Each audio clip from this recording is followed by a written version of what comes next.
Welcome to the Lawyerist podcast, a series of discussions with entrepreneurs and innovators about building a successful law practice in today's challenging and constantly changing legal market.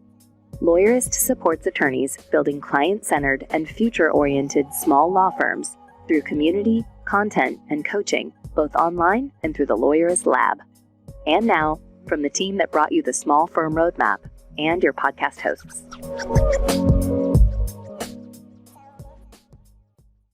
Hi, I'm Stephanie Everett.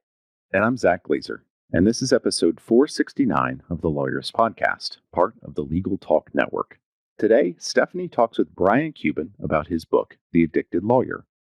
Today's show is brought to you by Posh Virtual Receptionists and LawPay. We wouldn't be able to do our show without their support, so stay tuned because we're going to tell you more about them in just a few minutes. So Stephanie, I think the entire Lawyerist team were very pleased to have Brian Cuban on the podcast because he's talking about very important matters here, and he's very candid with his very important matters. And Brian talks a lot about addiction, as you can imagine with his book, The Addicted Lawyer. But in that, I think the conversation lends itself to a little bit different way of approaching the podcast this time. So we've got a little bit of change here. Yeah, I mean, he even says that he thinks the power is in his story.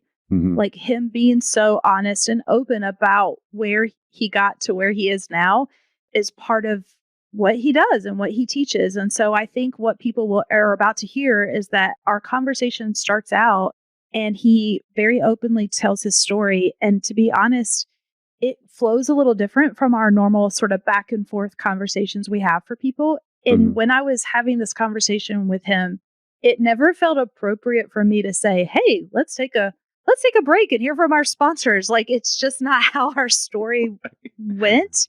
Right. So in the moment, I said, you know what, let's do this episode a little different. So if everybody will, stay with us, we're going to hear from our sponsors right now. And then we're going to really have an uninterrupted conversation with Brian so that you can hear from him the power of his story and how it got him where he is now. And I hope that it helps anybody who may be struggling. But my cue is stay to the end, because I think my biggest takeaway is what I need to do differently in my life. And it applies to everyone. And so I think there's a powerful takeaway for everyone in this story.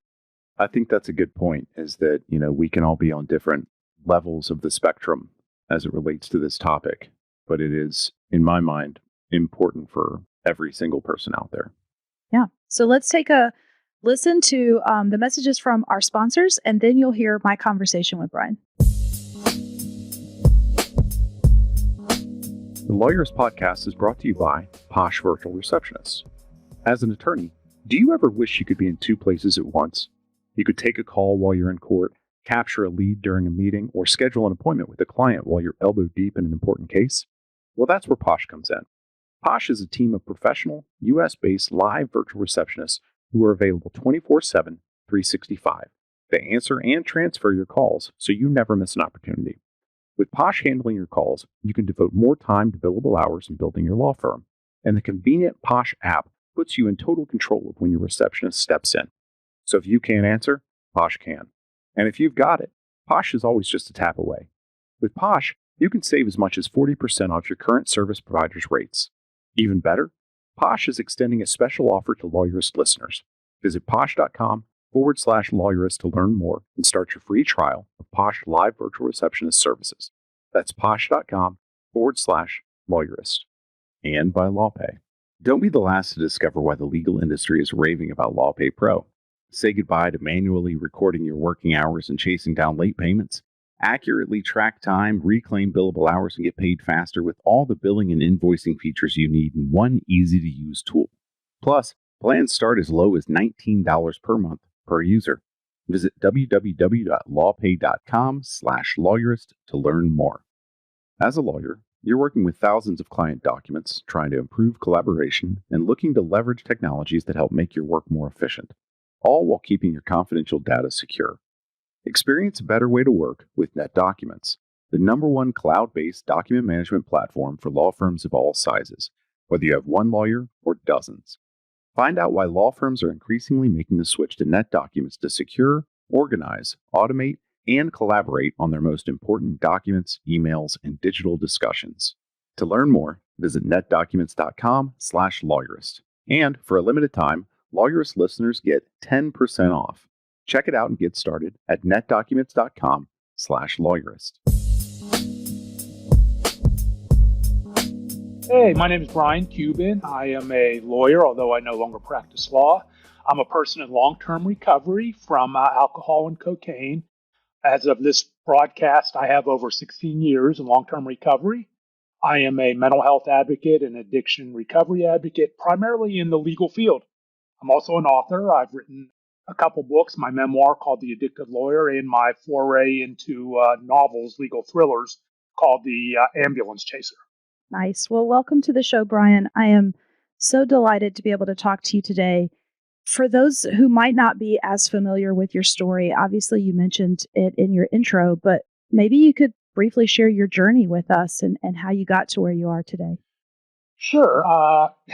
Just to give you the Reader's Digest, I was born and raised in Pittsburgh, Pennsylvania, though I live in Dallas now. I'm the middle of three boys. People might know my older brother, Mark, from the Shark Tank in Dallas Mavericks. I have a younger brother, Jeff. Neither of them have struggled with addiction. It all seemed to have fallen on me. And I've also struggled with bulimia and eating disorder. Yes, guys do get eating disorders. About 50% of all those with eating disorders are, in fact, male. That may be surprising to some of your listeners. Yeah.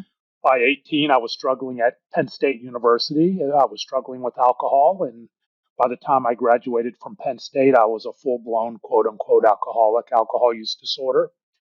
By the time I was 20, I struggled with alcohol through law school at the University of Pittsburgh School of Law, and that made it difficult to do well. I graduated very near the bottom of my class. It's funny, I didn't even bother going to graduation because I was so ashamed and so ambivalent about law school, and it was all about my drinking and my binging and purging. But the serendipitous thing about that was back in 2021, during the ebb and flow of the pandemic, I was invited and gave the keynote commencement speech to their 2021 graduating class and wore the cap and gown for the first time. Nice. Good for you. Congratulations. Thanks. I graduated Pitt Law as an alcoholic, alcohol use disorder. And alcoholic is a label. You can't see me do it, but I put air quotes around alcoholic because it's a label we give ourselves. It's not a diagnosis. It's a often very helpful label, right? Because it allows many people to say, okay, maybe I am this and have a problem. But the actual diagnosis is alcohol use disorder. And there are a couple different empirical tools that are used, such as the audit scale, AUDIT, to determine whether someone has low alcohol use disorder, moderate alcohol use disorder, or severe alcohol use disorder. But for the purposes of this podcast, I will use alcoholic as the label. I appreciate that. So I graduated from Pitt Law. Then I moved to Dallas, Texas. The summer after I moved to Dallas, Texas, I discovered cocaine, added that to my repertoire. And before I knew it, I was addicted to both alcohol and cocaine. And I was always a shy kid growing up. I was a heavy kid. I was even physically assaulted over my weight by some bullies. So I have a lot of trauma in my childhood. And it caused me to really have a very negative self-image. Whether I got thin or muscular or whatever, I always saw this, as I was often called at school, this quote-unquote fat pig in the mirror. And so cocaine for a few moments, for a few seconds, for a minute, as long as the high lasted, I looked in the mirror and saw an attractive, cool guy versus this awful kid, this self-hatred that I experienced in my young 24, 25 years every day. So I wanted that feeling, and I became addicted to cocaine psychologically. Then I would become physically dependent as well. Two different concepts, addiction and dependence. Dependence is how the body responds to the drug and comes to crave it, whether it's opioids or cocaine or whatever else, whatever substance. And addiction is more of a behavioral aspect, obsessive compulsive drug seeking behavior in the face of known and probable consequences. So I hit both of those. I failed the Texas bar 3 times. I did pass the Pennsylvania bar, but I failed the Texas bar 3 times because drugs and alcohol were more important than studying. The first time I took the Texas bar exam in a roach-infested no-tell motel outside of Fort Worth, Texas, my study aids the weekend before the exam were 3.5 ounces of cocaine, affectionately known as an 8-ball, a fifth of Jack Daniels, and a liter of Tab, and some Barbary books I'd borrowed that weekend. So as you might imagine, I failed. Yeah. And I failed again, but I finally would pass and become a Texas licensed attorney who was an alcoholic, who was addicted to cocaine, and not quite the resume for the successful practice of law. I had my moments where I made good money, but was I an ethical lawyer? No. Was I a competent lawyer? Not always. Certainly not while I was struggling with drugs and alcohol. And so your listeners may be wondering, wow, does this guy still have his law license? Has it been suspended? No, but I still have it, but it wasn't for the lack of trying to lose it. Yeah. And I say that tongue in cheek, but if you say open the Texas Bar Journal, and every state has their own bar journal, whatever they call it, and in the back there tend to be what we unfortunately refer to as the pages of shame, right? And you look in the back and you're looking for the people you know who have been disbarred, suspended, reprimanded. It's just sheer luck that my name didn't end up in those pages. And if you were able to talk to a lot of those people, especially in the disbarments and suspensions, there's going to be a pretty high correlation to drug and alcohol and other mental health issues. And it tends to be among solos in small firms that this occurs, much more so than the big law and the am law and such, although they struggle too. Those people struggle too. But don't have all the backstops you have to catch it in the solo field because of the social isolation. Makes sense. And so at 25, I became suicidal. My first of 2 trips to a psychiatric facility. I was arrested for DWI. I beat that. I fortunately beat it, one of my 9 lives, because the state trooper didn't show up to testify against me and prove up the breathalyzer. That's the only reason I beat it. And then 3 failed marriages. One more, I get a free set of steak knives. But all because of drugs and alcohol, although I have the one more, and we're very happy and been together over 18 years and are going on 18 years. Lost all my clients. The word gets around. Went to work for my brother Mark when he bought the Mavericks. That didn't work out because of my drugs and alcohol. And here's where privilege comes in. It got to the point where if not for a family supporting me, I'd have been on the street. I'd have been homeless. And it's important, and I would be disingenuous not to acknowledge the privilege I have enjoyed in both addiction and recovery, whether it's a skin color privilege, financial privilege, last name privilege. I've had a lot of privilege that 99.9999% of the addiction population and population in general does not enjoy. But even when you talk about solos in a small firm, in terms of privilege, even health insurance can be a privilege. Yeah. I've had that as well because I know solos who don't have health insurance. We have this trope that lawyers are all successful and they have this and that, but that's not always the case. And there are lawyers, though, even though you have health insurance, you are de facto uninsured because the only way you could get it was to have a deductible so high, and you don't have the finances to meet that deductible, or you couldn't afford insurance with adequate mental health coverage or any we have to include it now, but it's not really good mental health coverage or addiction coverage. So there are all kinds of layers of privilege with regards to addiction and mental health. They say addiction doesn't discriminate in terms of it could hit any individual, but in terms of demographics, it kind of does. It'll hit underprivileged demographics differently. It'll hit socioeconomic demographics differently. So we have to always keep those things in mind, I think, when talking about addiction and mental health. But for me, in my privilege, I still was unable to competently practice law. I was doing cocaine in the state courthouse in Dallas, the George Allen courthouse. I was doing cocaine in the federal courthouse bathroom. I remember one of the last cases I tried, and it was a bench trial, not a huge deal. It was for the client, and I hadn't prepared the way I should. And I'm driving down to the courthouse, and I had a panic attack. I pulled over the side of the road and snorted cocaine off the back of my hand. That's how I dealt with things with cocaine and alcohol.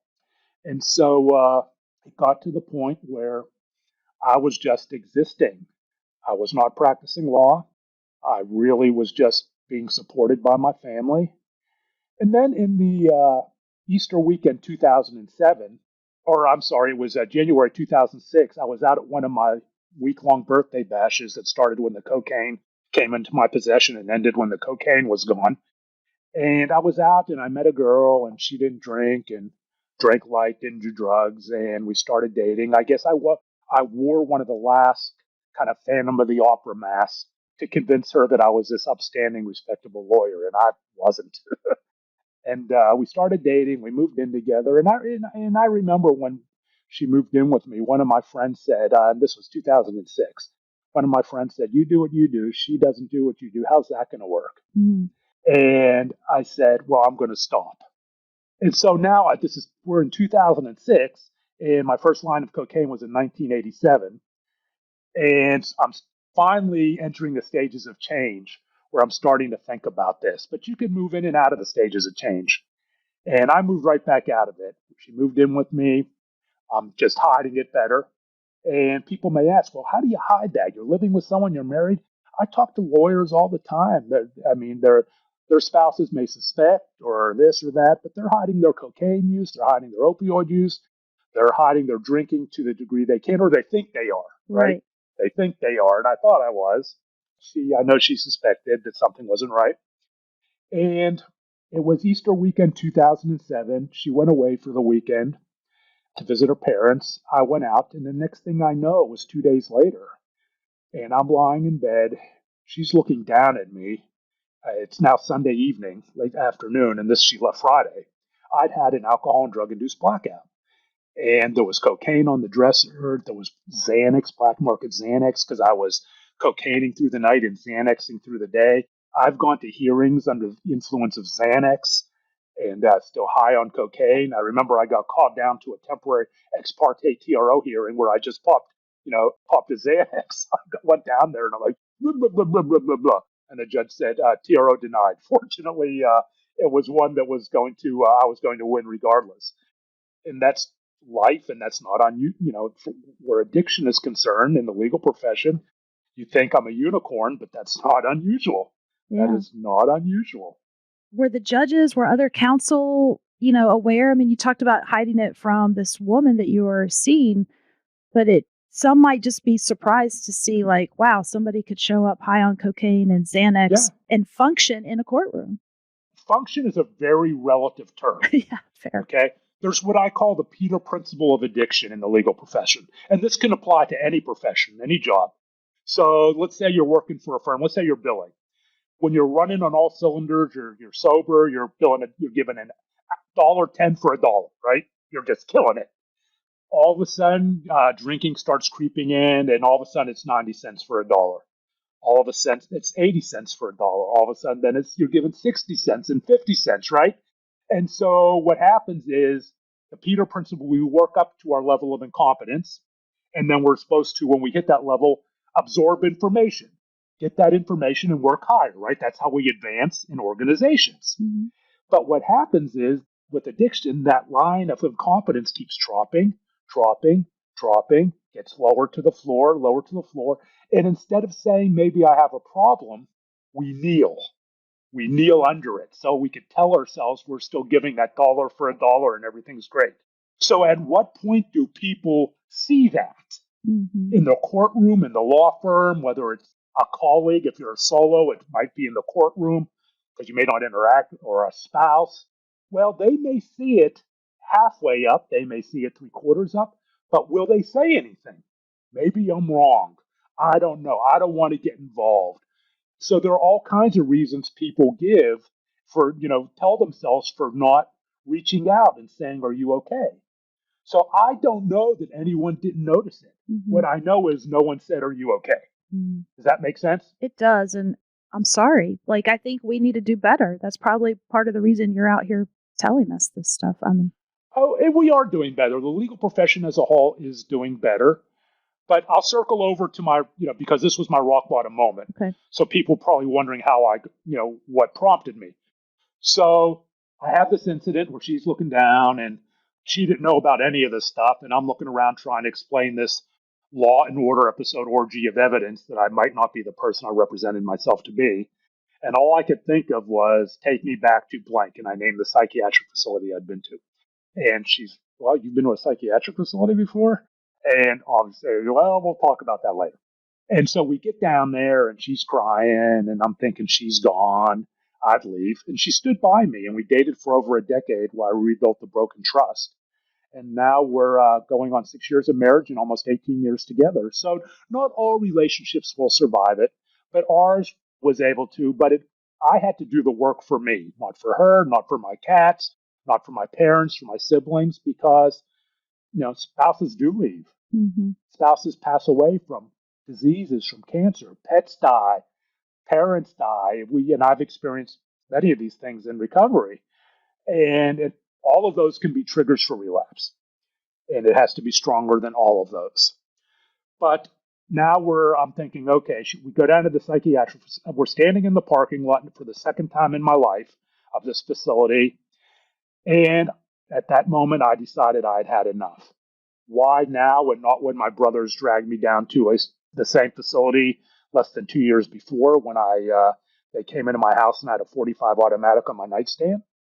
I can't say. If I could figure out that, I'd win the Nobel Prize for mental health. But I don't know. But I was ready. And I didn't want to lose my family. I remember that.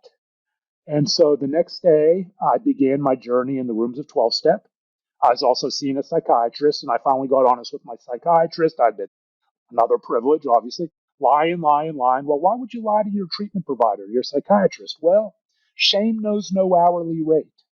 I was ashamed. And I finally got honest with him, and he suggested quote unquote rehab treatment. Rehab's a slang, but treatment. And I refused because I was much too important a lawyer with no cases and no clients and no money to go to treatment. Ego's still way up here. But there was the 12-step room right next door. And for those who do not know what 12-step is, Alcoholics Anonymous is the most well-known, but there are other 12 steps. There's for narcotics, there's Celebrate Recovery, which is Christian-based. There are other 12 steps.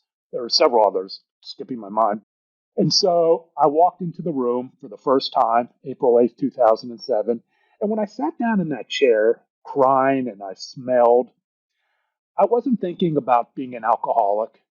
What was on my mind was, if sitting in this chair, this uncomfortable hunk of plastic will allow me, for the first time in my life, to wake up the next day, walk to the bathroom mirror, birthday suit naked, and love who I saw without the aid of alcohol or drugs, I would sit. And so I continued to sit, and I still meet with my psychiatrist or speak to him, whether it's Zoom or whatever, once a week. I take antidepressants. I decided to get out of the practice of law for many reasons, but I went to law school for all the wrong reasons. Mm-hmm. And that's an issue as well that I see with law students. I speak at a lot of law schools, and law students they don't want to be there. And they don't want to be there. They have other passions. Maybe they're first generation. Everyone in their family's a lawyer. They have all these pressures, and maybe they want to do this or they want to do that. And that kind of stress can exacerbate depression, can trip someone over into problem drinking. And what happens in law school, it's called the kick the can syndrome. And this is important to young lawyers, whether it's solo or in firms, because it's natural to be afraid that you won't get your license if you seek to anyone to help. Now, things have changed and states are changing, but they're not changing fast enough, right? The only question should be, can you practice law now? Are you okay now? Right. It shouldn't be, have you ever received this? Have you ever received that treatment? Because of course nobody wants to put that down on their application, because that could delay getting licensed. Right. And I know people it's happened to. They put them through hell in different jurisdictions. And so they say, I'll kick this can into the practice of law and I'll deal with it later. We're a profession of thinkers. I'll think my way through this later. And they do that, and it just gets worse and worse and worse. And then I'll think through it later, because now I'm making money. Now I have a family. Now I've made partner. I'll just later.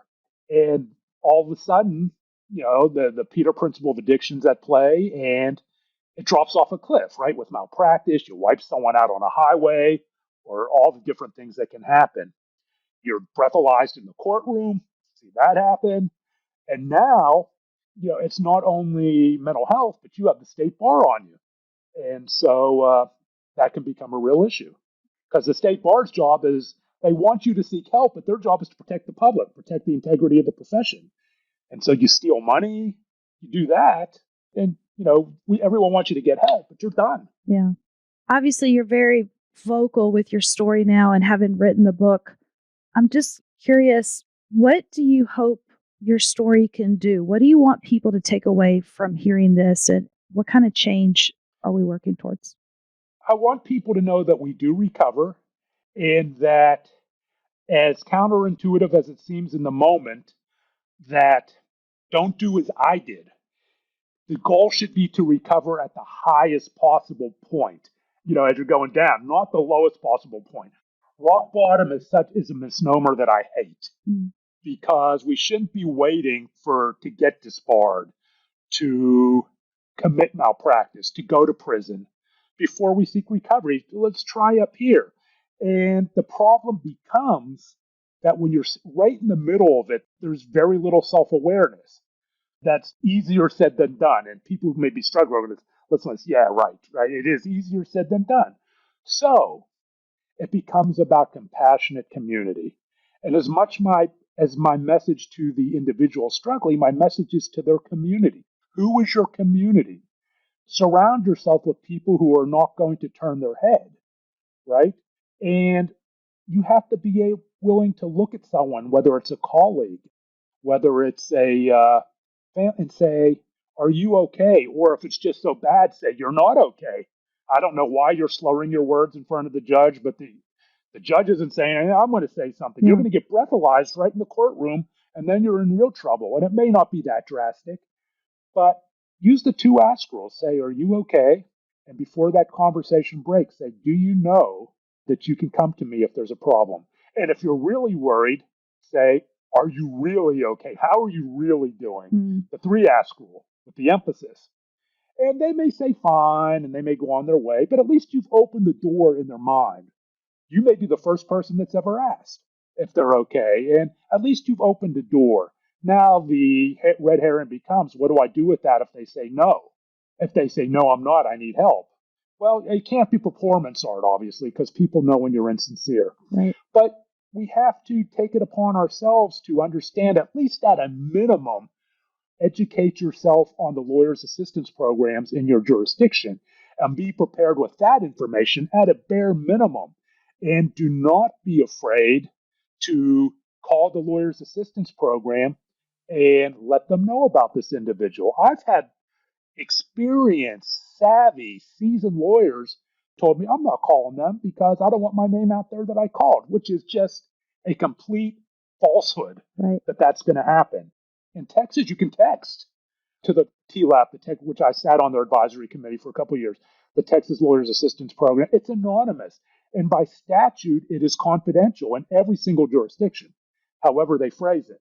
So it's not going to get to the state bar. What will get to the state bar is your misconduct. Right. Yeah. So the lawyers' assistance programs and understanding at least how they work is so important. I've talked to associates at law firms who have no idea.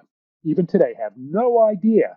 They may have come into their firm or this or the last education they got about it was in law school when the program, whether it's Lawyers Concerned for Lawyers, Lawyers Helping Lawyers, or TLAP, or whatever the name is in the jurisdiction, have come into the law school. And that was the last they ever thought about it.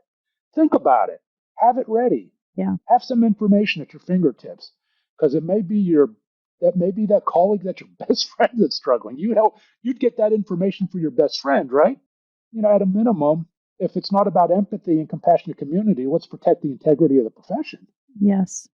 I mean, as you were talking, what really resonated with me is many states are now requiring on your annual application to say, if you're a small firm, if something happened to you and you died, who would come in and help take over your files? This is a new question. Like, we're trying to get lawyers primed to thinking about this.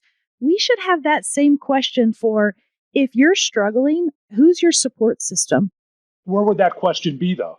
I mean, it could be, I think, everywhere. I mean, I'm just thinking about this. Except you put that on a bar application, then it becomes the same stigma. Someone has to admit, No, everyone. It makes me admit that I'm struggling. I think every single person admitted to the profession should have a support system.